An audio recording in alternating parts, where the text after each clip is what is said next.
What's up guys, Flo here. Today we're going to be ranking all the agents in Valorant based on how good they would be if you mained them. The criteria we're going to go by is how many maps they're viable on, how easy they are to play, how well they do in a ranked scenario, and how much impact that one agent can have. I had a tier list from last year, but due to a bunch of new updates, this is going to be way more updated. We made this tier list live on stream, so if you want to be part of the decision-making process next time, make sure you drop a follow or subscribe on either my YouTube or Twitch. But without further ado, let's head on to the video. We have 5 different tiers. We have S with free RR. Play these agents, you just gain free RR. This is the best because you have the highest chances of winning. A is just really good, really like above average. B is not bad, so this is probably the most average. It's like not a bad choice to do it, and maybe like the reason you would pick them is strictly just because you like the agent, and that's completely fine. We have C, which is which is like, I don't really know why you're playing this agent. I guess the only thing is that you like to, or you're trying something out or something like that, but like there's not really a reason to. And then we have D, which is like win trading, which is if you're trying to gain RR, this is not the agent you should be playing if they're in the D category. D tier. The one that comes to my mind, the first one that comes to mind is Harbor. Harbor's abilities actually kind of work well in a solo queue-esque in the fact that like out of the controllers, I think him and Omen are like the best in terms of like just creating utility that helps you get kills. And kills are very important when you're solo queuing because that's the most direct way of creating an impact. Obviously, there are kills that, you know, don't matter or just are unimpactful kills, but in general, a player that gets more kills is better than a player that gets less kills. Harbor, the only bad part about it is that that's it. And he's not even like the best. Like he's not even fully selfish. Like you're not even that much ahead by playing Harbor fully selfishly. And to help his team, as far as the ranks go, nobody knows how to play around Harbor. Everyone just kind of just assumes that the Harbor knows what they're doing, but I don't think Harbor is usually optimal in any sense. Nobody really knows how to play around Harbor. Bad, not really a reason to play him. As far as we know now, there's no real good way to use him. Pros will probably use him way better than we can. I don't know if there's anyone else is considered win trading. This is actually a really solid state of the meta right now. If I were to think, I would kind of want to put Chamber there, but I think Chamber is significantly better than Harbor. Like if I see a Harbor, I feel like we're gonna lose. But if I see a Chamber, then I think that there's still a chance. Like Chamber, I still think is not bad. And in terms of maining, I might want to put him on the B tier, but I think C tier is still where it's at. Especially at the higher ranks, you're gonna start realizing the Chamber is falling off. Like you need to get good at a meta agent and not just at a niche agent. So Chamber, like there's better picks. So now we're gonna say Chamber doesn't really have that many great use cases, especially since he only has one trip and he has to stay within the radius. His TP is now worse than before. Like your playstyle is just completely different and it's a lot more passive. Don't think he's that good anymore. So I'm gonna put him at C tier here. So Neon's good. I would say Neon's better than Chamber if you're good at Neon. I think being the skill ceiling for Neon is very, very high. But the issue is most people don't reach that skill ceiling. So that's why it's like, it's really hard to do. And on like Neon's very niche pick. In terms of maps, she's good on Fracture. She was good on Breeze. But most of the time, like the way you play Neon, your teammates don't really know how to play around. And therefore, you won't get R. Even though you might individually be fragging, if your teammates kind of, like remember, this is a team game. You can keep saying, I have kills. But if your team doesn't win because you have those kills, then it doesn't kind of matter. Along with that, I want to say Yoru. Yoru is actually, I would say, the highest skill ceiling out of all of them in terms of like tactics. Yoru has so much outplay potential with fake TPs, real TPs, fake clones, real clones, and then like using your ult, your shorty, your TP. You're playing the positions really well. You always have fast rotates. Yoru is actually really good, and actually he doesn't really have any particular map that he's bad on. I will say that he just has maps that he doesn't really have any maps that he's particularly good on. When Bind was around, Yoru was really good because you could have used the TP sound, but without it, now he's just kind of like solid on every map, so he doesn't have any standout points. I do think he's a very fun agent to play. I don't think he's optimal for gaining RR, especially if you're not already really good at the game. I would argue that Yoru could be B, but I would say at the lower ranks it's probably gonna fall more to C because it's just like you don't have outplay potential if there's not a single thought going through your enemy's mind, you know? Now we're gonna move on to B tier, which is not bad. So I would put Brimstone here. This is mostly because of coverage. So do I want to put Yoru? Maybe I'll put Yoru at B. I'll put Yoru at B. All right, we move Yoru to B because I think Yoru is significantly better than Neon. Brim is okay on pretty much every map. 3 smokes basically allow it to be like the pseudo wall, even on Icebox, which is the only real Viper map now. But it's like before we had Breeze and Icebox, but now it's just Icebox. But Icebox can even be done with just 2 smokes. You can play Omen on Icebox. But Brimstone is okay on pretty much every map now that Bind's removed, so that's not a Brim map anymore. The only Brim map really is Fracture. Fracture is Brim's map. There's nothing really bad about Brimstone. He always has lineups. He's a standard agent to play, not very hard to learn. But also, I feel like the skill ceiling is not that high. So there's like he's like a very safe choice. It's like if you pick like the most default character, you choose Brim. Next, we're gonna put Breach here. I think Breach has the issue where it's like you have to play around your teammates because his utility isn't really that great for himself. He usually sets up his teammates really well with stuns, with flashes. But this will be significantly worse as you go down the ranks, significantly better as you go up the ranks. But I think in general, Breach, like you would want to get to like high diamond ascendant before you actually start utilizing your Breach to the max. After that, we have Phoenix. Well, Phoenix is at C. A good Phoenix is better than a good Neon, I would say. But a really, like, if we were to say really compare the best of the best. The best Neon versus the best Phoenix, I think the best Neon would be better. I think Neon skill ceiling is just so high. But I think and most other cases, Phoenix is probably the safer choice and the better choice. It's just easier to get value out of him. So that's where I'm putting Phoenix. His ult is always really good, but like he didn't really have any good maps besides Haven where you can farm orbs. He's like okay on Ascend. Like there's some corners that his flashes work well on. But like in general, he still hasn't found his place specifically. You'll see him run occasionally, but utility wise it's very like selfish. Next, let's go with Astra. I think I'll put Astra also on. Not bad. I don't think Astra is like, what I say? No, actually, sorry. Astra is at A tier. Astra is actually pretty good. Now, the reason why is that I would say Astra is better than Brimstone is not because she's easier to play, but she's actually good on like a solid amount of maps. She's Pearl's #1 pick. A lot of people play her on Lotus. She's still very strong on Ascent. She's Split's #1 pick. So she already has like 2 maps there with Split and Pearl being as her map. And then the other maps, let's say Lotus, she's like pretty high pick rate. Ascent, she's like solid pick rate. So is Haven. Those like are all like solid. I would say like they're 50-50. I would say Omen's slightly better, but Astra's not bad. Like she's still very solid. Then you'll find that like because she has like good maps and not so many bad maps, like she has like almost no bad maps. Maybe Icebox is really weird. I would say Icebox is a pretty terrible map for Astra.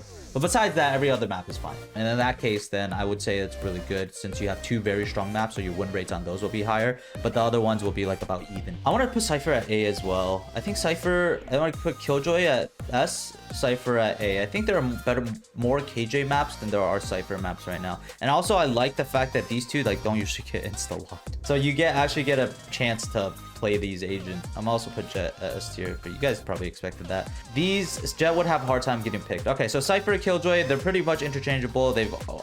Before these two used to be at D tier because Chamber was so good. But now because Chamber is ass, they've moved up to S tier and A tier, specifically because of what they can do. I think Cypher has a few maps. Off the top of my head, it's like Fracture, that's usually Cypher map, but could also be KJ map. I think KJ is just a better version of Cypher on a lot of these maps. It really depends on your play style. I think yeah, I would say KJ is better in most cases, but I think Cypher could do the same job on a lot of the maps if that's already your agent. Jet is just really good. Still the prime. Now that Chamber's gone, she's back to being the primary opper. Like there's no one that replaces her really as the op. She still has her dash, which is so really good even with the nerf. You know, you have to hit it twice. It's not that big of a deal.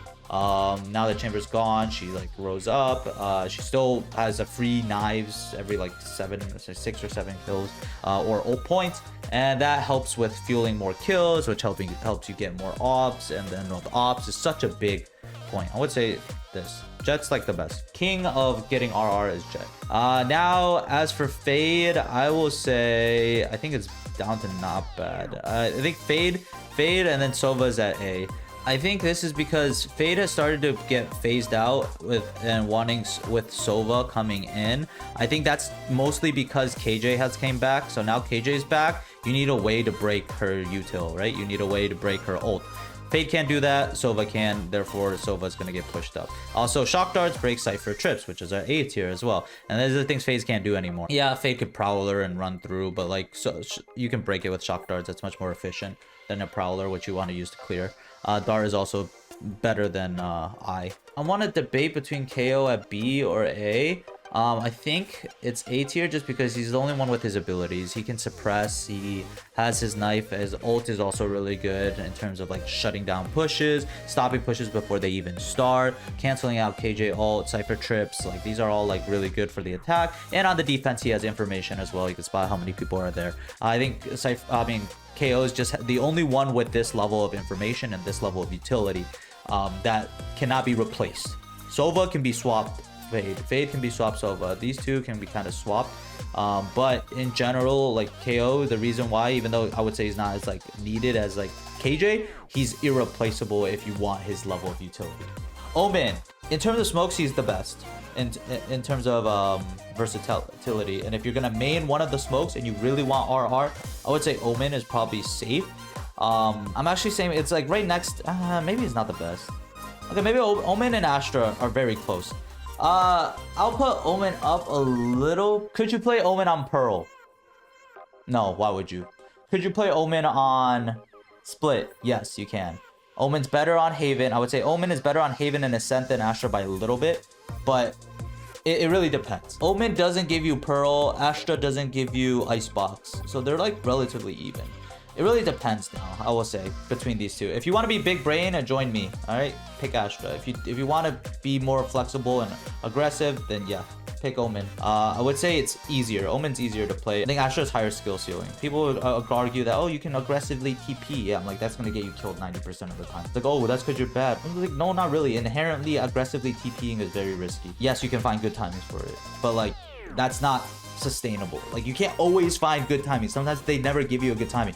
But Astra stars are always based on you. They can't destroy an Astra star. They can't, like, they literally cannot do anything to your abilities. It is about how well your abilities work compared to how well you react. Raze just got hit with the fat nerf on her Roomba, which made her like, I used to put her in S tier, but I don't think she's S tier or A tier. She might be A tier, but she be like the worst A tier. On Split, her nade is still good, but her Roomba doesn't get as much information, which makes her really like a lot more one-dimensional. Because you're clearing only close angles and you can't clear deeper angles anymore. Would I pick a Raze over a KO Sova? Okay, I'm gonna put her at the worst of A tier. We might change it to B tier. We'll see. Reyna, I'm gonna put at one of the best. I'm gonna put somewhere here. I feel like there. Sage, Reyna is just like, she's a duelist. She gets kills. If you get kills, I'm sure she will. Sage, Split gained, Bind lost, doesn't matter. Breeze lost, doesn't matter. Do I think that she's... Sage is like never bad. But is Sage good enough to be in the really good? Before I put her at A tier, I think she's really good. I'm never sad to have a Sage. I don't know if I regret this, but I'm gonna do this. Okay, we have Skye. Skye, I'm thinking, can be really good. Not bad. If it's not bad, it'd be like toward the front. Do I like... Skye has good info, has heals. It's just that, like, do I like Skye more than KO? I think these are a direct comparison. Skye and KO, they both have flash. No, I like KO more. I think Skye's a little too slow. I want to say, okay, I'm gonna put it here, and then I'm gonna go back and revisit. All right, right at the end, we're gonna kind of review. We got Viper. Okay, Viper. I don't think she's that good as a main. I know a lot of people like to main Viper, and I think I get it because Viper's cool and she's hot and she's mommy. But like, we're gonna be real. The only map that Viper is prominent on is Icebox, and on every other map, you want dome smokes. You want your Omens, your Astras, your Brimstones, right? You don't really want a Viper. You pretty much can play Viper on Pearl, and you can play Viper on Icebox. Those two maps. I'm saying you can play Viper on Pearl. I'm not even saying that she's the most dominant pick. I say you can. So I'm gonna put this at like, I want to say high D, low C. Viper's doomed this act. Yeah, she used to have Breeze. She used to have Icebox. And then I played her on Fracture for a while, so that gave her 3 maps in my case. I think you can still play Viper on Fracture, but I think that like it's always a secondary like choice. Like you're purposely choosing to like play around smokes that like you want to play. Someone out there is gonna make the argument, it's like, oh, but he's really good on double controller. I have never seen someone lock in second smokes in my games, okay? If you guys have, I don't know what type of like wonderland you guys live in, but I have never seen it. So let's see. Yes, Jet is ahead of Killjoy. Omen is ahead of Astra. I think in terms of ease, I have to give it to Omen by a little bit just because Omen's easier. Astra, I think, is like good. Do I think Cypher? I don't know if like I can compare the roles in terms of like Cypher. Maybe I just compare based on like the agent class. So Sentinel. Okay, we're gonna do this. We're gonna cut like okay. Don't look at them just in terms of who's on the last. I'm gonna do it based on agent class. So in terms of the agent class at A tier, I think Omen's slightly better than Astra. I think Cypher's better than Sage. I don't know, these are two. Okay, I'll say these two are pretty close. I think solo is more important because I think if you don't have someone with a dart, then you are gonna want to go solo. So if you don't already have a fade, then you're gonna go solo. But if you already have a fade, then maybe you'll decide to go KO. You can still go solo too. That still actually be pretty good. All right. Then KO, and then in terms of duelists, I think Raze is here. I don't know if I like this. All right, someone can flame me in the comments if they want. Okay, next, B tier, not bad. All right, so we got smokes. We only have 1 smokes. We have 2 duelists. We have 2 initiators. Okay, 3 initiators. All right, so in terms of smokes, well, Brimstone's the only choice for B tier. Between Reyna, Yoru, I think Reyna is more consistent, so I'm gonna go Reyna. If you're a god tier Yoru, then pick Yoru. I don't think you need me to tell you that. Okay, next. Breach, Fade, Sky. I think Fade's the most consistent because you always need some sort of dart. Between Breach and Sky, I think Sky is better. I think Breach is like... Breach is like scary. Sometimes you just don't get... You don't have info, right? I think info is like the easiest thing to work off of. Yeah, you can stun, you can flash, but sometimes you're flashing nothing. Getting the info is always solid. Like you're never like whether you find out if someone is there or not. In both cases, it tells you something. Reyna has to be D-. Nah. Reyna in ranked. Look, we're not. If we're talking about ideally, yeah, she's a selfish agent. She only has like a heal and a dismiss for herself. But the issue is like that is ranked. Ranked is a dumpster fire of like a show where like everyone's just fragging out, and in that case she thrives in the dumpster fire that is ranked.